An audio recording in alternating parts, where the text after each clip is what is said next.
অসম চৰকাৰে ৰাজ্যখনৰ লাখ লাখ প্ৰতিবন্ধীক লাঞ্ছনা বঞ্চনা তথা অৱহেলা কৰিছে। এই অভিযোগ অসম বধিৰ সন্থাৰ।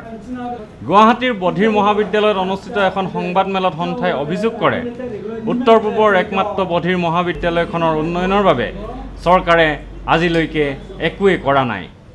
ৰাজ্য চৰকাৰৰ সামাজিক উন্নয়ন দপ্তৰত বধিৰসকলৰ সমস্যা সম্পৰ্কে কেইবাবাৰো অৱগত কৰাৰ পাছতো এতিয়ালৈকে একো ব্যৱস্থা লোৱা নাই চৰকাৰে।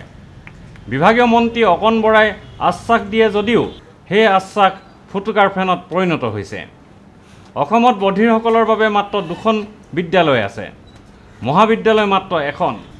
প্ৰতি বছৰে বধিৰ ছাত্ৰ ছাত্ৰীৰ সংখ্যা বাঢ়ি গৈছে যদিও মহাবিদ্যালয়ত আসন আছে মাত্ৰ 25খন। মহাবিদ্যালয়খনৰ এনে বিভিন্ন সমস্যা সম্পৰ্কে অসম বধিৰ সন্থাৰ সাধাৰণ সম্পাদক তপন কুমাৰ শৰ্মাই কয়, ভাৰত চৰকাৰে প্ৰৱৰ্তন কৰা প্ৰতিবন্ধী আইন মতে ৰাজ্যখনৰ প্ৰতিবন্ধীসকলৰ চৰকাৰীভাৱে কোনো ধৰণৰ সহায় সহযোগিতা আগবঢ়োৱা নাই। এইটো আটাইতকৈ পৰিতাপৰ কথা। যি সময়ত অন্য ৰাজ্যই প্ৰতিবন্ধীসকলক ভাৰত চৰকাৰে প্ৰৱৰ্তন কৰা প্ৰতিবন্ধী আইনৰ অধীনত সা সুবিধা প্ৰদান কৰিছে, তেনে ক্ষেত্ৰত অসমৰ প্ৰতিবন্ধীসকলক চৰকাৰে সকলো সুবিধাৰ পৰা বঞ্চিত কৰি আহি আছে। এইটো খুব অন্যায় হৈছে। তদুপৰি ৰাজ্যখনত যোৱা 3 বছৰ ধৰি চৰকাৰৰ মন্ত্ৰী বিধায়কসকলে পৰস্পৰে মাজত বোকা ছটিওৱাৰ ৰাজনীতি কৰাৰ ফলত অসমৰ সমাজ জীৱন কুলষিত হৈ পৰিছে আৰু ইয়াৰ কুফল ভোগ কৰিব লগা হৈছে জনসাধাৰণৰ লগতে অসমৰ অতিকৈ পিছপৰা শ্ৰেণীৰ প্ৰতিবন্ধীসকল।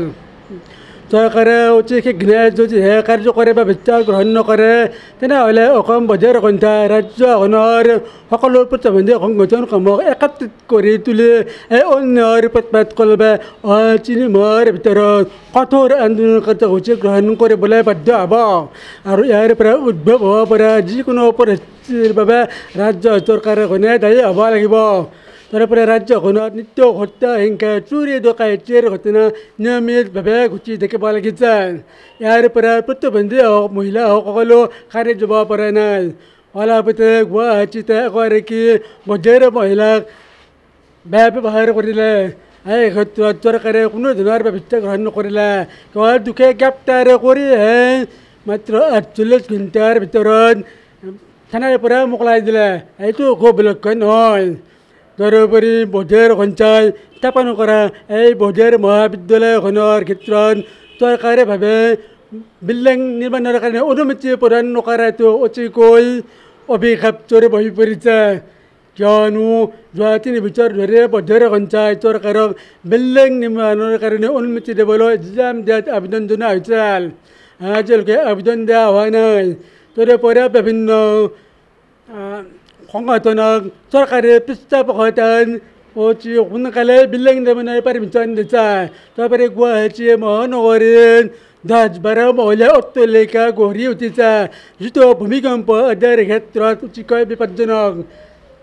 অথচ বধিৰসকলক 3 মহলীয়া 4 মহলীয়া অট্টালিকা নিৰ্মাণৰ কাৰণে দিয়ে অনুমতি নিদিয়াটো অতিকৈ আশ্চৰ্যজনক বিবেচিত হৈছে। এই ক্ষেত্ৰত যদিহে চৰকাৰে বাৰম্বাৰ মাহিৰ উচ্চাৰ কৰি থাকে আৰু এই ক্ষেত্ৰত বধিৰ সন্থাৰ গোচৰ হয়, তেতিয়াহ'লে দিয়াৰ বিৰুদ্ধে চৰকাৰে অন্যায়ৰ প্ৰতিবাদ সাব্যস্ত কৰি তুলিব। উল্লেখ্য যে চৰকাৰে 3 মাহৰ ভিতৰত দাবীসমূহৰ ক্ষেত্ৰত ব্যৱস্থা নল'লে সন্থাই আন্দোলনৰ কাৰ্যসূচী ল'ব বুলিও সকীয়াই দিয়ে। ভিডিঅ' জাৰ্নেলিষ্ট সুশান্ত দাসৰ সৈতে অমৰদীপ গগৈ, চেণ্টিনেল নিউজ, গুৱাহাটী।